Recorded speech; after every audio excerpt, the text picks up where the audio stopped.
各位网友，大家好，今天是2021年6月7号，星期一，欢迎大家参加王健每日观察直播1的节目。我们今天有2个主题，第一个高考今年高考开始了，我们讲讲高考。第二个，从美国军区送疫苗看中美关系我们也有一段时间没有把中美关系总结一下，我们就趁着这个新闻一起来总结一下。先讲高考。那今天开始，这个中国有1078万名考生，进入高考的考场今天上午首场考试这个文科考试结束，这个各地作文题目一如既往登上这个微博热搜那么今年高考作文题目总共有8套试卷那么由教育部考试中心命名的试卷有4套。然后北京、天津、上海、浙江自行命题，所以总共有8套题目，跟什么有关？跟中共建党100年有关所以非常无聊的一个题目。另外一方面呢，对广东的考生来说，他们面临的不仅仅是考场上的竞争，他们还面临另外一个大问题，就是疫情那么今年疫情会令这个中国广东省的考生面临一个新的考验，就另外一个层面的考验我们希望广东的考生能够一切顺利能够克服这个疫情的影响因为高考真的很重要对每个人来说都非常的重要。我相信在座的每一位都经过高考，那么高考对一个人的人生的路径会产生重大影响。所以这件事情我也一直很关心那么我在网上看到一个帖子我觉得非常的有价值，我们今天一起拿来讲。这个帖子这么说，他说如果衡水和北京用1张考卷会怎么样？这个好奇的问题我也很奇怪，为什么会有这样的问题？我考试的时候就是全国统一命题现在原来是不统一命题了，现在那么很好奇这个问题，应试考试的极致与素质教育的极致对抗。他说这件事情不用假设，历史上真实存在过。那么2001年以前，不仅北京和衡水，全国高考都是1张卷，我考试就是1张卷到了2001年出事了。2001年全国统一考试那么北京文科重点本科录取线454一般本科那么429，专科360。那么山东省文科重点本科录取线580，一般本科539，专科509。青岛有3位女生，分别是江岩522理科那么栾倩457文科，张天珠506文科。3个人在北京都过了重点线，那么但是都低于这个山东的本科线都低于山东本科线甚至还低于专科线于是呢，他们就向最高法院提起诉讼，告教育部违宪，轰动全国。那么2002年这件事情就发生的第2天开始，北京宣布自主命题，不再使用全国考卷，这是一件事情那么中共建政到现在实行的是封建式的专制统治虽然它的统治工具已经现代化了，但它背后的逻辑和背后的理念仍然是封建式的专制统治。它的专制统治的特征就是等级制度那么这种等级制度产生的结果是什么？就是系统性的社会歧视和社会不公。那么反映在教育领域上面就是什么？就是教育资源的垄断和教育机会的不平等，这是中国社会不公的核心议题之一。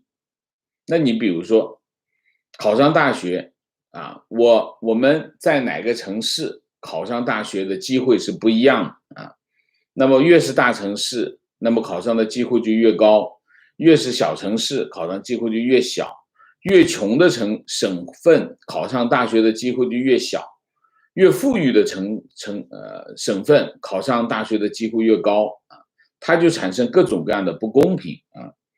那么考上大学是一个坎儿，考上大学又如何？就是大学毕业以后，你的未来并不是因为你考上大学你就解决了问题，然后你还有找工作的问题。那么找工作又出现了各种社会的不平等。那么家庭有关系的，他能找到更好的工作；没有关系的去面试啊，那你遇到各种歧视啊，性别歧视、地域歧视、学校歧视啊，各种各样的歧视。然后大家又分成3、6、9等，进入不同的岗位。好，找到工作又如何啊？叫669啊，那个各种在不同的机构里面对不同的待遇。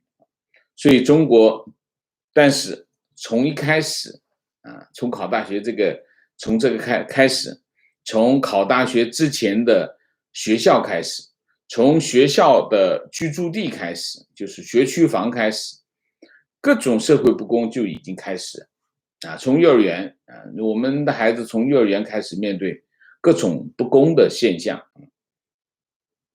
我还看到网上有一个就是2020年网民票选人生10大遗憾之事啊，这10大遗憾我念给大家听一下啊。第一个，未能珍惜年少，考入好大学，以致此生碌碌无为。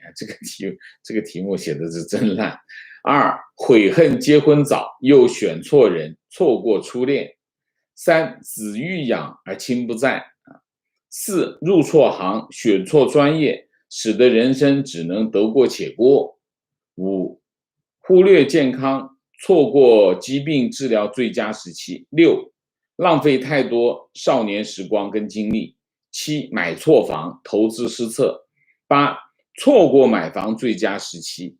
9，家庭、子女、工作缠身，再无年少轻狂。10，错过竞选、升职、调剂。那么排第一是什么？排第一就是考大学啊。在2020年啊，2020年其实就今年做的，去年啊，中国网民人生10大遗憾的事情排第一，就是没有考一个好大学。总共得了多少票？858万票啊。那么这个调查是知乎、微博跟虎扑啊3个机构一起做的调查啊。这个图反映了什么？这个图反映了中国教育不公对中国人的影响有多么深远啊，这是第一个。第二个，还有一个，中国传统社会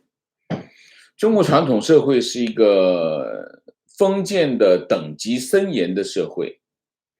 在这个社会当中啊，那么通过考试啊，通过考试取得功名，成为这个底层社会改变他们命运的唯一一条道路。当然还有一条道路，就是打仗啊，打仗获得军功啊。但是那个不是经常能获得，不是每个人都有机会的，但是读书是可以的。那么中国传统社会对中国人的这一点影响是非常的大。那么社会机会就在这里面。那么这个社会机会意味着什么？意味着对寒门子弟来说，这是基本上是他们的全部了啊。所以我们就可以理解，就是说你通过这个图，我们就可以理解为什么有家长在考场外烧香磕头了啊。有些人讲啊，这很愚昧。如果你是那个家长，如果我是那个家长，如果烧香磕头能够帮助他实现这一点的话，我相信每个家长都会这么做。所以这是一场人生的竞争，但是其实这背后是什么？背后是社会的安排。这些社会的安排的力量比烧香拜佛的力量大得多。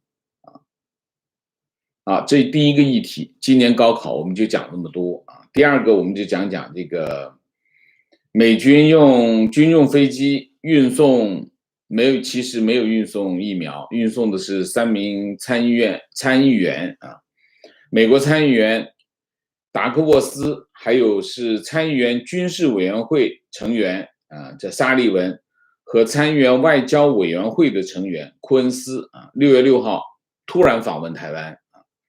那么他们参议员一行是上午7点19分抵达台北松山机场。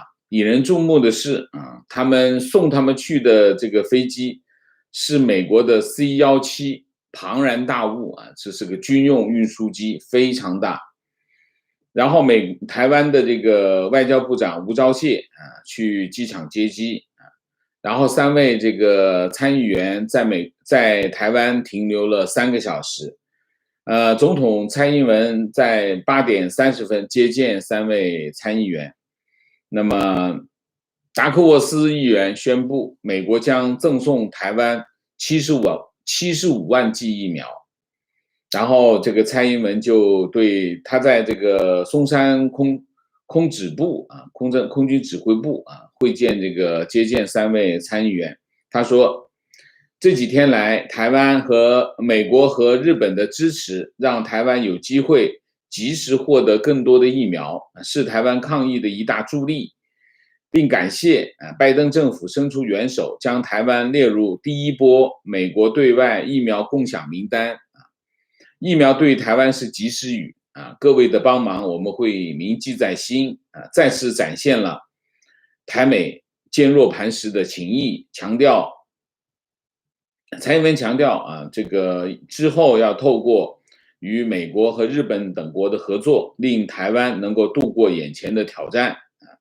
那么拜登政府之前宣布向全世界分享8000万剂美国疫苗第一批是2500万剂，作为第一批的一部分，台湾会收到75万剂疫苗。那么达克沃斯议员说，台湾被列入首批捐赠疫苗的名单，体现了美国对台湾的关系的重视因为他们知道台湾迫切需要美国重视美台伙伴关系那么这架飞机，这架 C-17飞机本身就77吨重那么可以运送美军的主力坦克和102名全副武装的士兵，或者是54名伤者和医护人员。它的外观是灰色那么机翼上印有美国国旗，机身上有美国空军的字样。为什么要讲这个？因为当美国这个军用运输机降落的时候这个台湾的网民就在问这个运输机上明明写着 US Air Force 证据确凿了吗然后再问一下什么时候飞弹飞过来呀？是不是中国的飞弹都坏啦？因为之前这个环球时报宣称，只要美国军机降落在台湾，那么大陆就要开打那么所以台湾的网友有此一问。那么在此之前，6月4号，日本向台湾捐赠了124万剂阿斯利康的这个疫苗那么在雨中抵达这个台湾台湾中央流行疫情指挥中心表示，日本捐赠的这批疫苗等完成通关程序之后，会直接送到这个冷储物流中心进行后续作业，然后就会作为接种计划所列明的对象进行接种我们大概的说一下美国的这个动作很突然，但的确很厉害你可以通过这个动作知道，美国现在在制定一些对华的行动的时候，有高人这个动作的设计非常的厉害第一个，我们先说军机，用军用运输机作为载体去台湾，飞到台湾去，这是很刻意啊，这绝对是个刻意的安排。3位议员要去台湾，搞个商务机不就行了吗？很简单，就非常非常利索就能飞过。因为他们其实就在这个韩国啊，韩国是去韩国访问，然后就飞过来，其实很近，这搞个商务机直接飞过去。这显然是从这个美军基地调了一架庞然大物，送3个参议员去，向外界，其实这就是向外界展示什么？展示你看我在剃头啊，这个谁的头啊？你们看看这是谁的头，剃给大家看，就这个意思，没有别的，就是告诉大家，我可以向你们看一下啊，东南亚的国家，大家可以看一下我在剃头啊，就这个意思啊。这是第一个。第二个，美国和日本一起啊送疫苗给台湾，这展现了什么？这就是展现了价值观联盟的价值啊。那么不仅仅是做给全世界看，最重要的是做给台湾人民看啊，台湾人民看，体现了美国的存在、美国的影响力、美国的实力啊。那么这是现在的我们以前讲过啊，在美台关系当中有一点非常关键，也非常的重要。美国怎么向台湾投送它的影响力？为什么？因为你想，在台湾岛内，现在台湾岛内的分裂还是很严重。蔡英文政府要和西方国家互动、沟通，进行战略配合，它必须凝聚岛内的这个共识，要弥合这些分裂。那整合岛内的各种势力，其中有一个非常重要的影响是什么？大陆的影响。当然，大陆现在影响打了很大的折扣，但是它影响力非常的大，因为它在台湾有大量的代理人。这些代理人呢，就利用这次疫情呢，就做很多第5中队的工作。那实际上呢，蔡英文政府也好，绿营也好，他面对着这个岛内的这个蓝营，甚至是背后站着的大陆政府，他这个力量对比其实差不多也算势均力敌。那蔡英文政府或者是就没有办法去整合岛内的势力，美国一定要做具体的帮助。去帮助蔡英文政府去整合，怎么整合？美国一定要体现它的现实存在。美国只有通过体现它的现实存在，它呢才能够真正体现影响岛内的这个政治运作。如果他做不到这一点，他其实是没有办法。他虽然他有很强烈的意愿，但是大家也不要忘记了。台湾是个民选的政府啊，所以他必须去影响民意，所以这一次的美国的动作其实就体现了这一点，就是一定要向台湾人民展示它的存在，它的影响啊，这是第二个啊。第三个，美国算好了什么？算好了中国不会做激烈反应，甚至不会做实质性的反应。为什么？3条。第一条，中美贸易谈判开始酝酿，这对中国来说有巨大的影响。所以在这个酝酿的过程当中，横生枝节是不可能的事情。所以以这个为前提的话，就不可能做什么激烈的反应。这是第一个。第二个，中国反制欧盟啊，那反制欧盟产生的严重的后果刚刚发生啊。那如果中国大陆在这个问题上再来翻一次车，就是在同一个地方跌倒2次，不可想象啊。这第二个。第三个，大家知道，美国虽然派的是军用运输机去，但是3位参议员去台湾宣布要捐赠送台湾75万剂疫苗。这是一件什么事？这是一件义举，是支持台湾的一个动作。如果中国进行反制，形象太差啊，所以实际上呢，在这个动作来说，中国根本没办法做什么动作啊。所以你可以看啊，美国国务卿布林肯6月6号，在接受访问的时候，他说啊，他说另外一个议题就是疫情的议题啊，他这么说，他说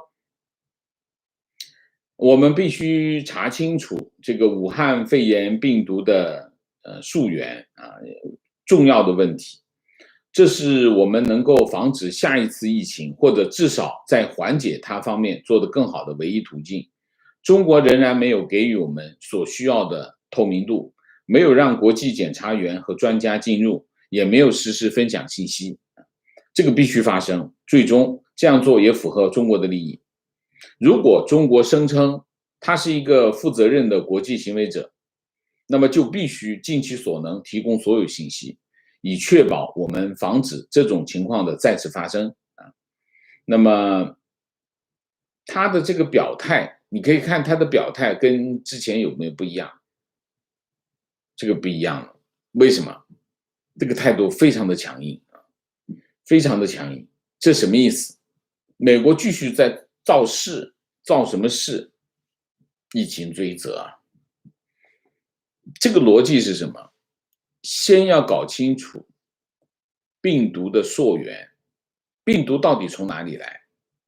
把这个东西搞清楚之后，就很清楚的可以搞清楚谁负有责任，搞清楚谁负有责任，追责才具备条件。那么当然，最近有很多市面上有很多消息说有这个东西出来，有那个东西出来。我们在此之前我已经说过2点。第一点，我相信美国情报机构肯定手上有东西。如果没有东西的话，美国总统拜登不会让他们在3个月之内提交报告，这是第一个啊，肯定要交个底的，这是第一个。第二个，对于美国来说，他会选择他认为适当的时候去摊牌。这个适当的时候是什么？就是对美国有利的时候，那么也就是中国没有准备好的时候，那就摊牌。这个摊牌对美国是有利，但你可以看，在此之前，美国是没有选择这样的事情，现在选择这个事情，3个月，这个议题不断的在发酵啊，不断的发酵，然后准备一段很长的时间，美国社会也开始慢慢的把这个议题变成一个非常重要的议题来对待的时候，那美国政府就选择那个时候摊牌，就是这个意思。好，我们来讲讲中国的反应是怎样。6月7号，外交部发言人汪文斌啊，他说，美国国会有关议员访问台湾并会见台湾地区领导人，严重违反一个中国的原则和一个中美关系中美3个联合公报的规定，中方对此坚决反对，已向美方提出严正交涉。然后巴拉巴拉巴拉，就这个啊，后面的我不念了。然后是国台办发言人马晓光，我们敦促美方恪守一个中国原则和中美3个联合公报有关规定，慎重妥善处理台湾问题，停止同中国台湾地区任何形式的官方往来和军事联系。那后面还一堆啊，然后他就在这说这个啊，说民进党无视广大台胞生命健康安全，处心积虑挑衅两岸关系，制造事端，再次暴露民进党当局视民众生命如草芥啊，等等等等等。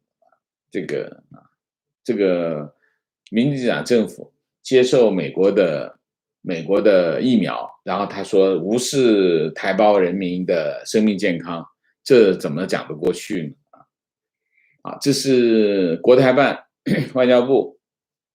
好，这个胡雕盘说了一句话啊，说了一句什么话呢？他说我先说环球时报登了篇文章，说美国军用运输机经在台湾起降怎么看啊？然后他是副标题，我方如何反应将是对意志和智慧的综合考验啊。他讲了几段话，这篇文章我就不说，他有3段话，我可以念给大家听啊。他说，对大陆来说，我们既不能让美台切香肠战术实现新的突破，让其忘乎所以，有了今后变本加厉实施挑衅的胆子，也要了解民进党当局眼下的困境，有防止帮着他脱困的强烈意识。我方如何反应，将是对意志和智慧的综合考验。然后他说，我们想说，如何应对美台切香肠的战术，要以有利于最终根本解决台湾问题为导向啊，要有利于取得好的实效为导向，这个原则至关重要啊。然后他最后说，最后我们要向对大陆网友说啊，让我们相信大陆能够再次挫败美台的阴谋，我们如果对自己的力量有信心，就无需担心我方会在策略上吃亏。国家是在谋大局、下大棋，国家的战略勇气和智慧都不会少的，因为它是你我及大家勇气和智慧的总和。哇，这个理论，这怎么会有个这样的无耻的理论？那这是什么意思呢？这篇文章当然很重要的一个任务啊，这篇文章任务就是这个平息大陆粉红们的情绪啊。你看台湾网民在网上这个狂打脸，啪啪啪打得那么响，这个大陆网红很难过啊，怎么办？那就会抱怨。那这篇文章就是告诉他们，我们的领导在下大棋啊，我们要根本性的解决问题，小不忍则乱大谋，大概就是这个意思啊，给自己下台阶。那胡锡进怎么说呢？胡锡进微博这么说，他说这个美台挑衅大陆的切香肠战术又切了离手指更近的一刀啊，这叫什么？这就是流氓枪，这就是完全流氓枪啊！对于这种游戏，大陆这边的网友难免生气，但老胡非常肯定的是，从蔡英文到台军的感受，则是心惊肉跳。你先啊，我想说，大陆有着什么时候发脾气，以及怎么发脾气的主导权，台湾当局选择只有等待。你看大陆只有发脾气的机会，发脾气嘛啊。胡锡进这典型的什么？典型的阿 Q 式的精神胜利法啊！对方扔了一个手榴弹过来，啪把腿炸断了，然后胡锡进就说：“你看，我现在取得了主动权，为什么？因为你得等我的反应啊，所以我就主动啦，就这个意思啊，嘴炮而已啊，没有实际行动。”中国大陆这边的反应。第一，嘴炮，打嘴炮，没有实际行动。第二，之前有网友说对3名参议员制裁，我看了一眼，其实我没有认真看，这是绝对不可能的事情。你看一下，中国历来对外制裁欧盟、制裁美国、制裁任何一个，从来没有制裁过有官职的人。这就是欺软怕硬，就是他制裁的全部都是没有官职的人啊。然后呢，你想想看，这三个参议员，一个是参议院外交委员会的成员，一个是参议院军事委员会的成员，他敢制裁这3个人，他疯了啊！这是第二点。第三点，实际上你通过这件事情，你可以看到什么？看到中美之间的实力差距有多大啊？美国针对中国的政策工具非常多，一张桌子摆不下啊。那么中国的政策工具有，但是也不仅很少，而且引发的反制也很头痛，所以基本上这就是实力悬殊。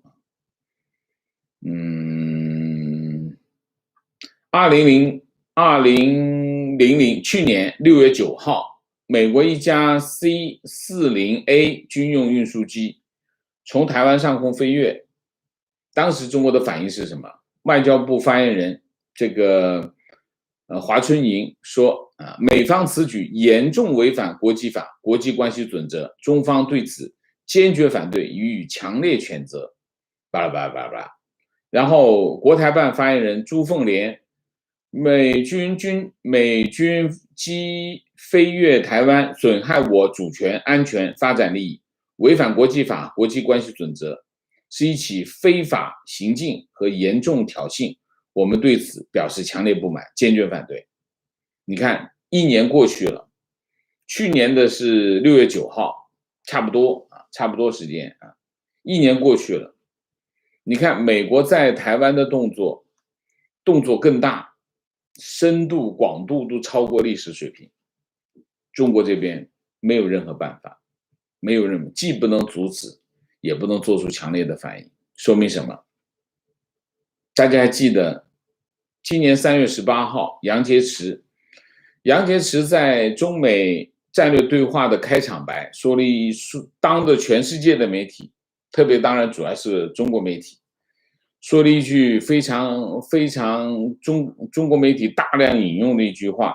他怎么说？他说：“我现在讲一句，你们没有资格在中国的面前说你们从实力的地位出发同中国谈话。”这句话，这个中国媒体掌声雷动，很爽，很有气势。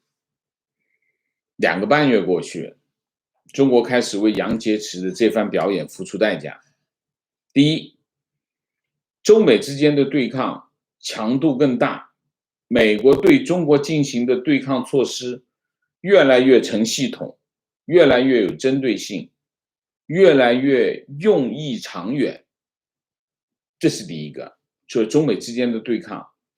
杨洁篪讲了一番这么有气势的话，结果2个半月以来，中美之间的对抗产生了一个这样的变化，这第一个。第二个，一直中国想从去年到现在，中国一直在试图缓和中美关系。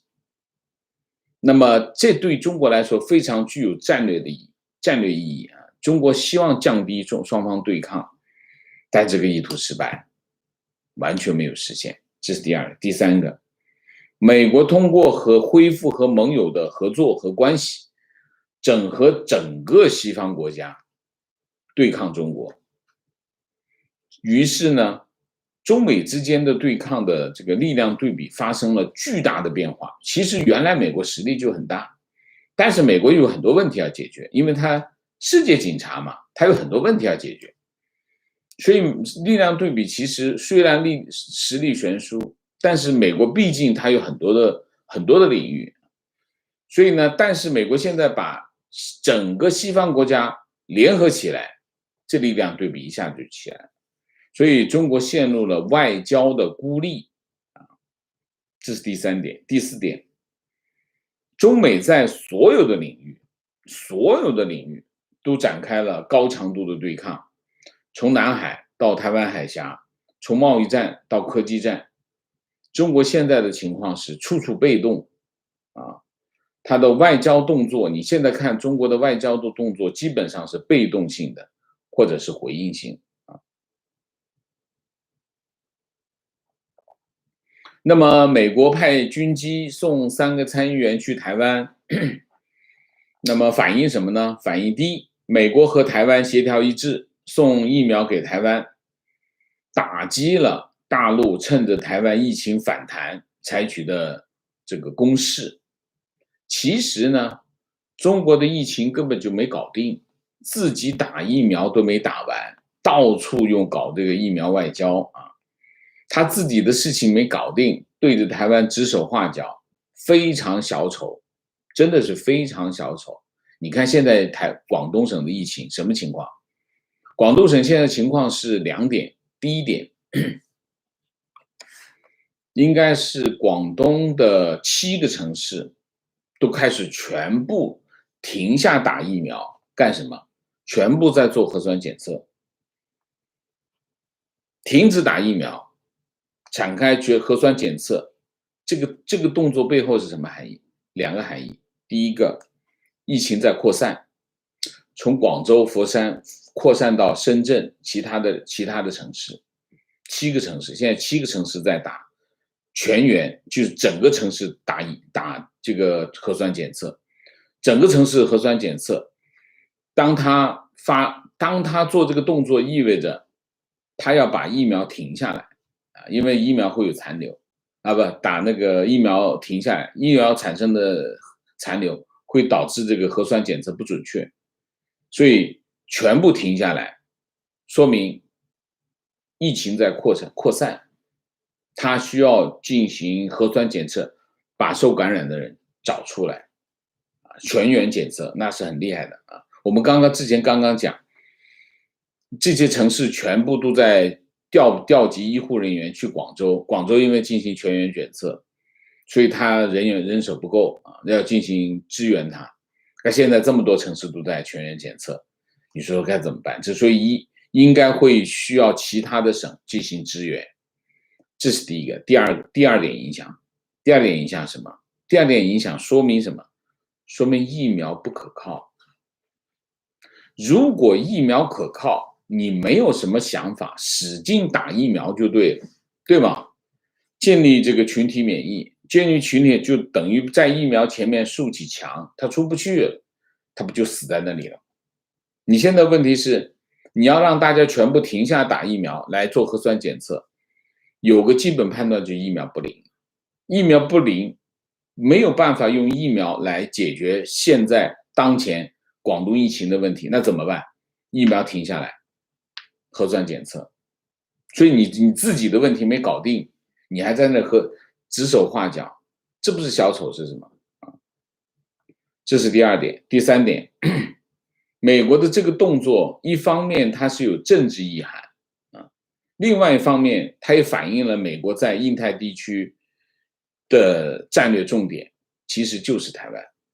它不仅展示了美国支持台湾的决心，也要告诉中国，也告诉台湾人民，美国会做出具体行动，跟台湾有关的事情啊。这就是美国战略决心的一个注脚啊，这是在台湾岛内挫败大陆的一个论调。什么论调？美军不会来，美国人告诉台湾人，美军不仅会来，而且会很及时的来。这是第三点。第四点，我们通过这个动作，你可以看到美国的很多事情已经发生很大的变化。你看美国，我们之前讲，美国要重返国际政治舞台，美国要把印太地区作为它的战略重点，光动嘴皮子是不行的，光做政治秀也没有用，光派军舰走来走去也不行。因美国需要什么？美国需要在印太地区提供现实存在。什么叫现实存在？就是当台湾需要疫苗的时候，你真的送疫苗去了，这就现实存在。他现在开始改变原来的那种做法，原来做法就是讲的不好听，但就是没本钱的生意，就是我说发个声明，派个军舰走一下，当然派军舰也要钱，但是这跟我们所谓的这种战略动作，这付出代价呢是不可同日而语啊。但现在他开始改变，需要疫苗我送过去，跟韩国讲，韩国我们合作吧，合作什么？我让你自己控制导弹，韩国真的很高兴。韩国到现在70年代70几年签的这个导弹指南，韩国要发射每一颗导弹必须美国同意，是这样的。现在你自己控制了，我把手拿开了，对韩国来说重要吗？当然重要啊！我们半导体合作，你到美国来设厂，我提供补贴，我提供市场，来这里挣钱，我们一起挣钱，多好！这就是什么？这就是提供存在，现实存在，给台湾送疫苗，给印度进行疫苗合作，我提供配方，你生产，这就是提供现实存在。美国要重返印太，它必须提供现实存在，让大家看到钱，你才能有影响力。这就是美国现在开始的转变。好吧，那我们大体上今天这2个主题就讲这么多啊，讲冒了，时间讲过了。好，那我们总结一下，第一个，高考开始了啊，那么希望国内的高考的考生能够克服目前的困难，考一个好成绩，为自己的人生啊添砖加瓦啊。第二个就是美国军机，送3位参议员去台湾，捐赠疫苗这件事情的影响。好，我们现在进入互动。进入互动之前，温馨提示，请大家点赞，请新来的网友订阅，请大家加入我们的会员，支持我们做更好的节目。进入互动之后呢，请大家不要聊天，4个情况、问题、观点、情绪啊。好，明谢 Jessie 蔡，谢谢。Misaka 927，谢谢。唐伟，谢谢。应该叫唐伟吧，我这么认为啊。唐伟，谢谢。Harry 冯，谢谢。Jackie 赛，谢谢。Kit Lin，谢谢。我来自台湾，感谢王老师的见解，让我知道除了国民党之外，还有哪些政治人物自愿当中国的小丑啊？是的，你都可以看到啊。那个什么呀？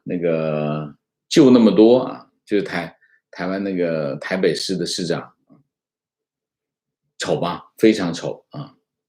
情况，我是1988年高考，在北京考入北京大学，北大理科在北京的招分全国最高640，在物理系，北京因为市属高校多，全部招北京学生，譬如北京联大，同时北京学生不愿意去外地，所以外地的重点高校在北京也招不到好学生。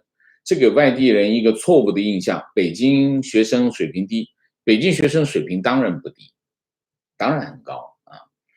北京的教育资源，我们讲的教育资源不仅仅是高等教育的资源，基础教育资源也非常的高啊，非常的多。所以北京的学生当然他当然不是水平低的问题，北京学生当然水平很高啊。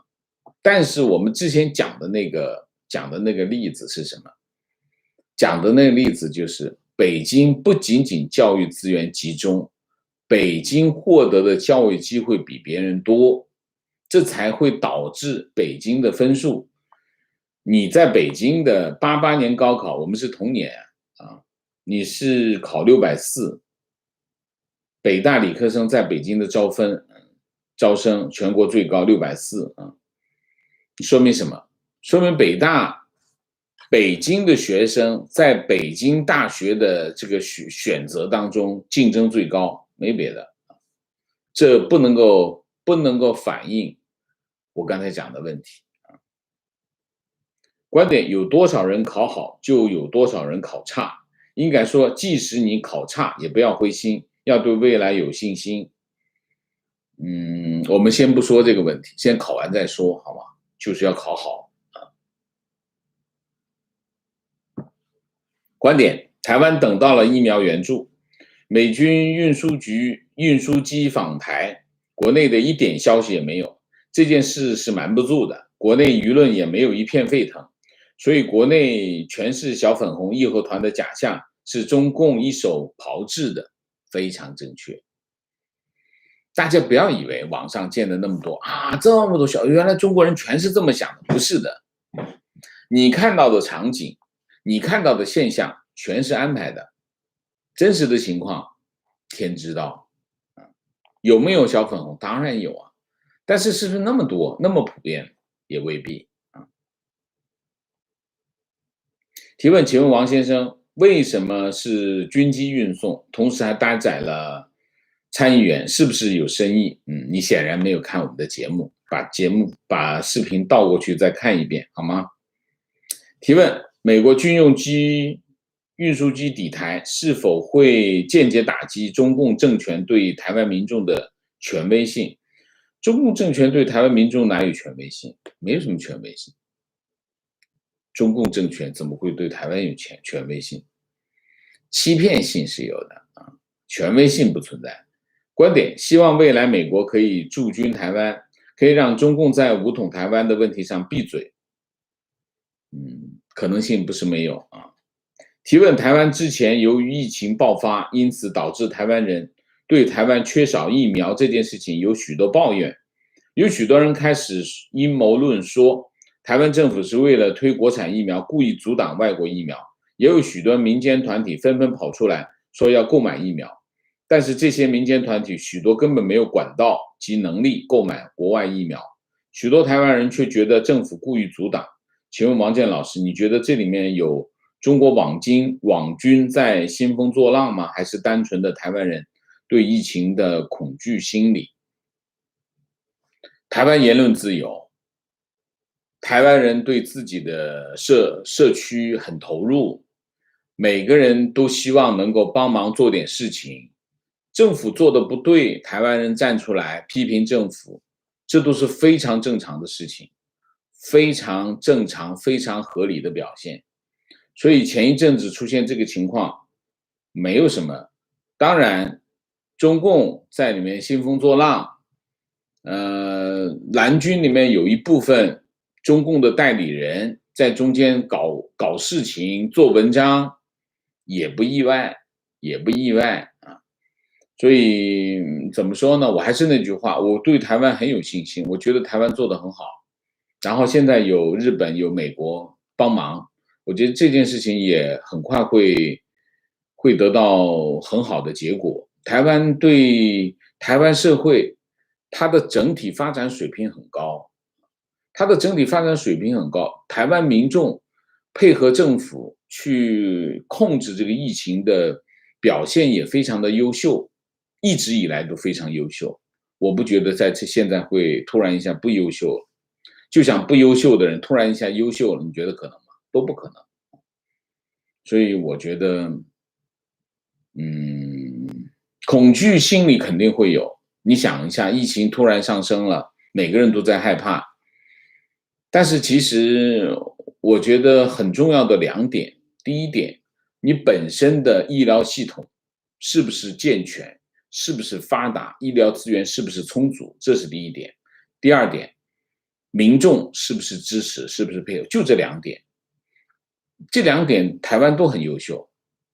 我刚才讲民众很优秀。第二点，台湾的那个医疗资源也非常的，台湾医疗本身就很发达，台湾的医疗基本上在亚洲是最发达的区域之一。所以这是一个。另外一个，为什么台湾会自己去研制疫苗，就是背景是台湾的医疗产业本身就非常的发达。所以我为什么会有信心的原因，就是这2个条件在那摆着呢。你中国大陆吹牛吹了这么长时间啊，我们很快就有疫苗出来，疫苗出来到现在你都不靠谱，说明什么？说明你技术不行，吹牛没有用的，吹牛解决不了技术问题。情况加观点：台积电跟三星赴美设厂，1、2，微软跟 Google 在台湾设资料中心，3，台积电赴日设研发中心，4，日本信越化学来台湾设光刻胶厂。以上几点就是美国政策改变的展现，高阶的半导体产业造成了一个更深层的绑定，非常准确，非常赞成。观点：关于高考，有很多人建议全国统一录取分数线，我觉得不可行。如果全国统一录取标准，优秀的师资将迅速向东南沿海和1线城市集中，教育资源失衡的现象进一步加剧，教育鸿沟再难填平。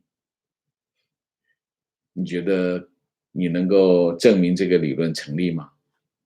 为什么全国一统一，教育资源反而向东南集中？为什么？这个动力是什么？如果全国统一考试分数线、录取分数线的话，用一个录取平台全国统一录取，就像封建社会、封建政府时代一样，明朝、清朝那样，统一考试真的是全国统一哦，统一一个标准哦，看不到名字的哦，直接就拿最好的那个出来当冠军哦。你真的能像封建社会那样，你说怎么会迅速向东南怎么集中法？为什么？理由是什么？为什么要反对他？中共做不到这一点，中共要做到，中共要做到早做到，他不愿意做啊。观点教育资源不公是全世界的问题，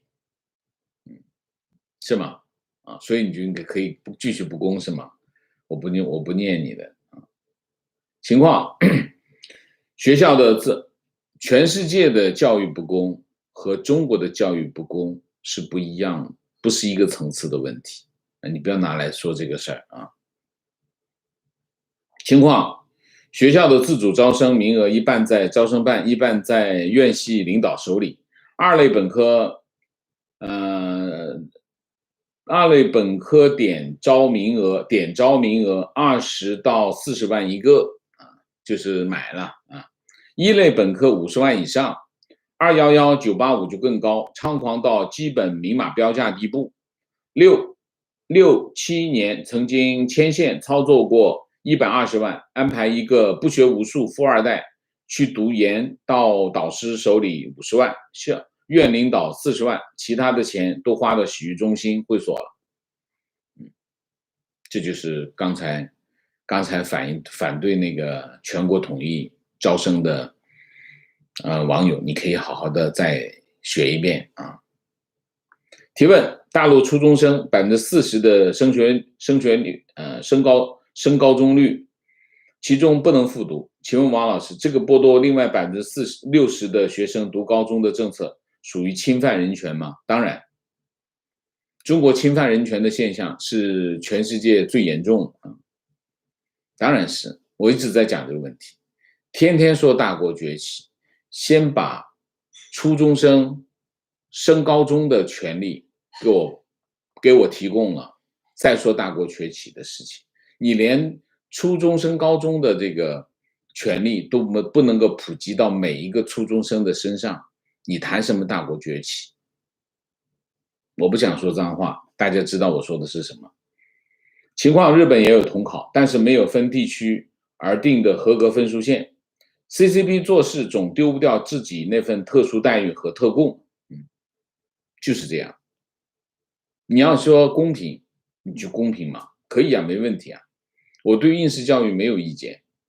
有些人说啊，我们要搞素质教育，搞素质教育就是什么？搞素质教育就是手上握着那个酌量权，那个酌量权是什么？刚才那个网友不提供了吗？那就是钱啊，就考试，就应考，年轻人，山沟里的寒门子弟，就用这个能够跑出来，就是这个。你不要跟我谈别的，你先不解决公平的问题，其他问题都不要谈。观点：人生的学习从大学才真正开始，成熟的思想加上多年来的训练，而成的逻辑分析，在大学时代和优秀的思想碰撞出照亮人类未来的火花。而中国的高考制度让很多年轻人在完成高考前就停下了学习的脚步，多年的学习厚积薄发，为求财求名利的世俗通道而内卷不止，蹉跎了青春，太令人痛惜。我对高考制度没有意见，我也没有什么怨言，我就是通过高考走出来的。我相信很多网友都是通过高考走出来的。所以你说要改善高考，就改善就一条，全国统一呗，很容易，很简单，大家拿一套考卷，全国统一分数线，统一招生，没有不要搞什么自招不自招，自招是什么？自招就是腐败，自招就是特权，全部透明。北大有多少名额？清华有多少名额？这个南京大学有多少名额？中山大学有多少名额？全部在网上实时录取。你想公平吗？很容易，很容易做到。他不做，就想搞鬼，没别的。情况接触过几个小粉红，像王老师以前说的，他们没有确定的自我定位，也没有辨别是非的能力，他们的思想脆弱的就像玻璃纸。如果中共想依靠这些人，那真是自掘坟墓。观点：中共继承了法家的愚民武术，学校就是一个大型的实验场。一、统一思想，塑造集体意识和党同伐异的人格，这就是愚民。二、长时间处于一个监狱的环境，就是弱民。三、让学生疲于学习，这就是疲民。四、老师羞辱式的教学，学生相互揭发，这就是辱民。五、除了学习和生活必需品，剥夺其他娱乐课程，这就是平民。OK， 很好，总结的非常好。观点：教育的公平要从师资开始，先解决老师的自由流动和同等待遇，然后才有可能的公平。否则，高待遇的地区和校区会吸走优秀的老师，待遇的巨大差异导致了学生教师水平和投入程度更大的差距。这都是一个非常重要的方面啊。观点：内卷化后，寒门靠知识和努力改变命运的机会也越来越渺茫，非常对。在国内，尤其是体制内，站着或者是想说坚守良心底线，只能被逆淘汰。年轻时太天真，入错行，人到中年发现如何努力都是徒劳，拖家带口移民也只能是个梦。身处集权机器底层，感觉不想卷入互害，只能躺平了。这个总结的非常的到位啊。情况：政法系统现在大清洗，就是把刀子磨得快，要整更多的人。后面持续的体制内大清洗，体制外发动群众斗群众，外部压力越大，内卷内斗越凶。现在的清洗运动按指标整人的荒唐事已经上演，毛的按比例杀人恐怕也不远了。情况：我在的城市步行街老牌商业体，一个朋友现在负责招商，今天打电话来告诉我，现在入住不需要租金，每个月收租户月流水20%就可以，以前这种条件根本是天方夜谭。情况：广州开始建集中安置点，那就是方舱医院了，位置在荔湾区乔治大街附近芳村，设计建造1872张床。OK， 情况：广东中山市5号才派出600多名医护人员去广州南沙支援核酸检测，但从6号起，中山全市忽然要做核酸检测，要求到10号完成全市的检测，又从7号起坐公车要有绿色健康码，很多人事先都不知道而不能够上车。小学生没有手机就不知道怎么去上车。去参加高考的15000名考生是要求打疫苗的。OK， 情况：巴黎静要求50岁以上或有慢性病的人打了2针中国疫苗，6个月加打1针辉瑞疫苗，因为这些人群中中国疫苗保护率不高，有1/3的人没有产生抗体。情况：日本疫苗持续被抹黑，从一开始抹黑日本哪有血栓不要的 AZ 疫苗给台湾，今天政论节目甚至抹黑日本外务大臣的记者会回应，从善意的捐赠抹黑成台湾政府只要124万剂，因为有国产疫苗而不要更多。这些中共的代理人，你理他干什么？真的不需要理会。我觉得台湾人应该通过这一次疫情可以看得很清楚，哪些人是中共的代理人，哪些人是真的为台湾人谋福利的人，应该看得非常的清楚。所以如果他这场疫情他还没有看清楚，说明什么？说明他不是看不清楚，他就是一伙的，只能说他是一伙的。提问：从日本放出的消息要提供 AZ 疫苗，直到送达台湾，一共只花了6天，简直快得不可思议。隔天，美国又飞来3位参议员，这是不是美日计划好的组合拳？否则，日本怎么行动如此迅速？当然，美国日本之间肯定是有沟通的嘛。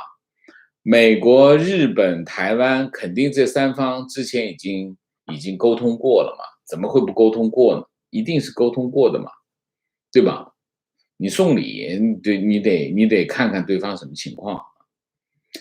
高考曾经有一个非常严重的不平等现象，大型国企拥有很多委托培养的指标，这项国企的子弟可以以低社会统一分数线几十分甚至上百分的成绩读到相应的大学，虽然要求他们毕业后回企业工作，但只要交几千块钱就可以和普通学生一样进入社会就业。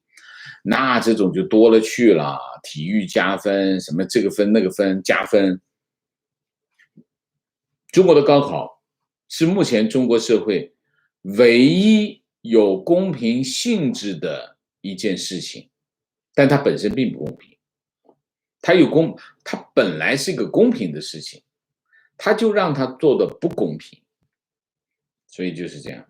提问：我是从事调味料、油脂行业，最近和行业同行在交流过程中发现，整个行业在西南地区相对于去年同期生意还要差。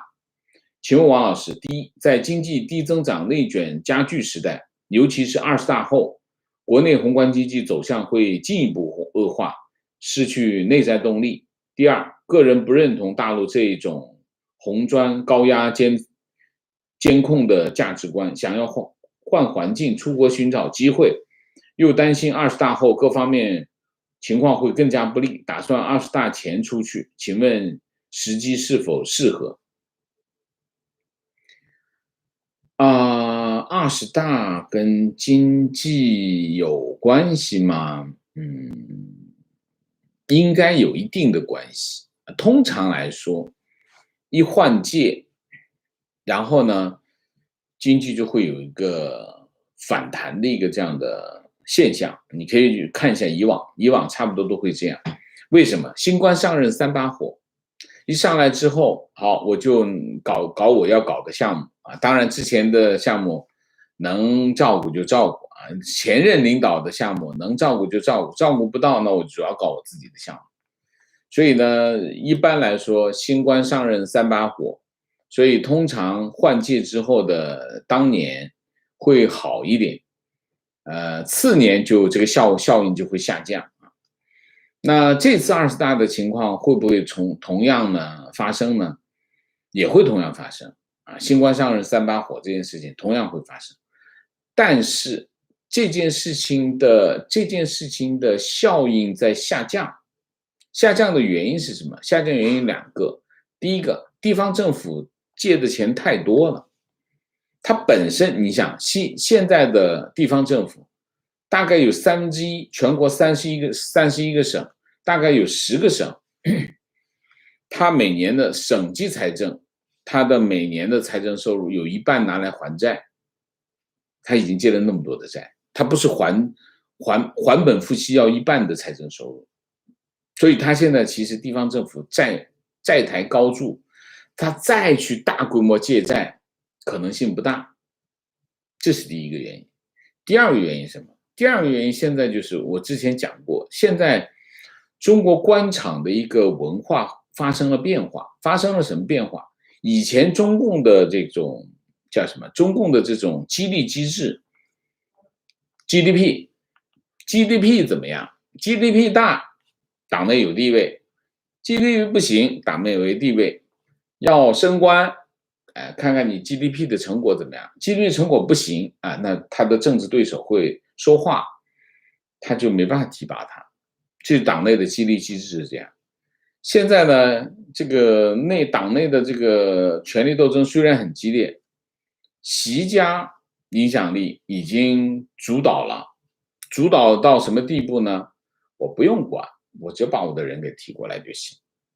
结果现在呢，这种激励机制就名存实亡。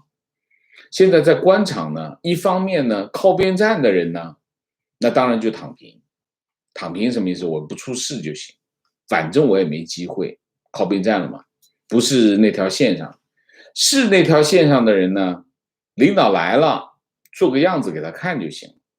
不必真搞实际，反正我是线上的人，只要有岗位我就会去的，因为我是他的人。这习近平就是这种黑社会的那种做派，所以现在这种激励机制没有以前那么强，没那么强的后果是什么呢？后果就是新官上任3把火的效应明显的小了。所以呢，我不觉得20大之后宏观经济会反弹，它会继续沿着现有的这个趋势往下走啊，大概是这样啊。所以你说现在是不是好的时机？我觉得，如果你觉得你还在等着机会的话，我觉得你并没有想好，你要想清楚。如果你要出国是寻找机会，我觉得你会有点难啊。为什么？出国的机会，你所出国的机会当然是挣钱的机会。出国你到一个新的地方，你先把你的生存解决掉，不要寻找机会。如果你是带着寻找机会去的话，会有点困难，因为你毕竟人生地不熟。如果你是解决我生存场景的变化，我觉得这个没问题。而且这个时候呢，如果你是解决生存场景的问题，不挑时间，想好了就做。所以你要把这件事情再想一想，好吗？情况，美国等将近10个国家开始启动司法程序，抵制北京奥运会啊，北京冬奥会。哪来的消息？我没看到这样的消息啊。提问，请问王老师，上海复旦大学在匈牙利的分校已经确定了吗？可是该市市长和人民多有抗议活动，这样可能阻止设校的决定吗？我不知道，我只看到了有抗议，但是最后进程怎么样没看到啊。提问，匈牙利利用1票否决阻止了欧盟一份批评中国香港政策的声明，但是最近匈牙利首都布达佩斯几千名市民游行抗议，政府计划开设复旦大学分校。匈牙利官方和民间这种对中国态度的截然不同，请问王老师怎么理解这种差异？这个很正常，一个民主社会是多元，会有不同的意见，而且国家层面跟地方层面它有不同的看法，很正常。只不过当然你在中国这种情况见不到啊，在西方国家这很普遍啊。所以很容易理解啊。一个民主的社会，民主政治的社会，它一定是多元，不是一元啊。情况，据日经亚洲报道，日本政府将对其国内大学的孔子学院进行审查工作，合作校需要在年底前向日本政府提供项目资金来源、学生人数和是否干预学术研究等信息。日本国内现在有14个大学设有孔子学院。OK， 情况，这几天浙江、江苏部分高校强制本科转专科，引起学生抗议，学生家长维权遭警方特警阻止，并遭暴力执法。目前学生被限制自由，囚禁在学校，国内消息全部封闭，身边有朋友小孩被困。OK， 我们知道了，关注一下这个事情啊。情况，上海发生持刀杀人事件，复旦大学一副教授因为被解聘，用刀杀死了给他解聘通知书的党委书记。观点，生存危机不只是底层人民，中产如果失去工作，整个家庭经济就在崩溃边缘，而且家有房贷，连躺平都不可能。如果中产失业率增长，对社会造成重大冲击。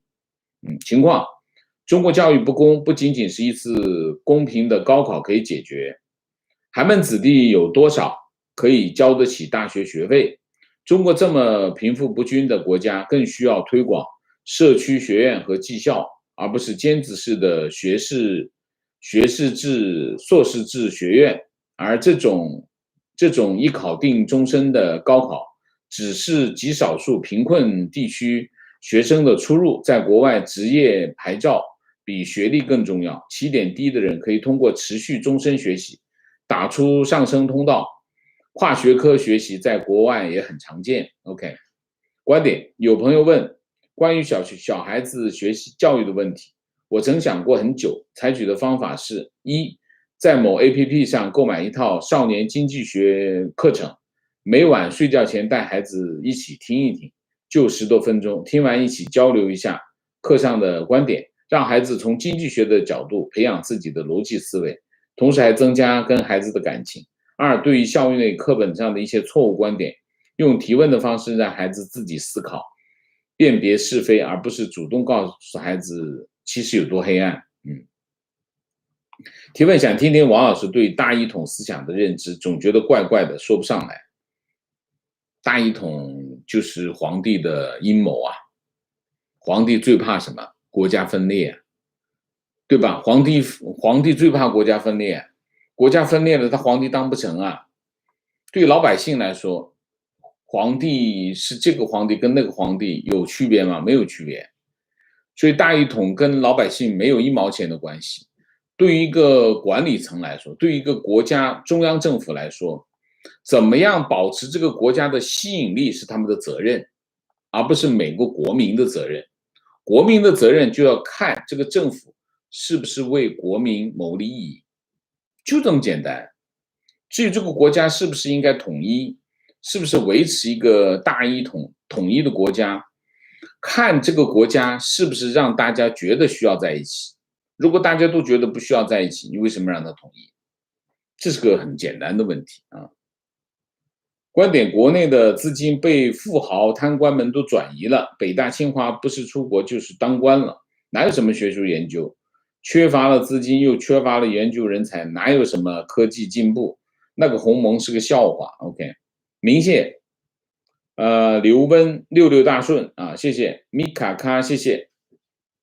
好，我们今天的节目就到这里，感谢大家的参与，我们下个节目再见。再见之前，请大家点赞，请新来的网友订阅，请大家加入我们的会员，支持我们做更好的节目，做更好的自己。谢谢大家，谢谢。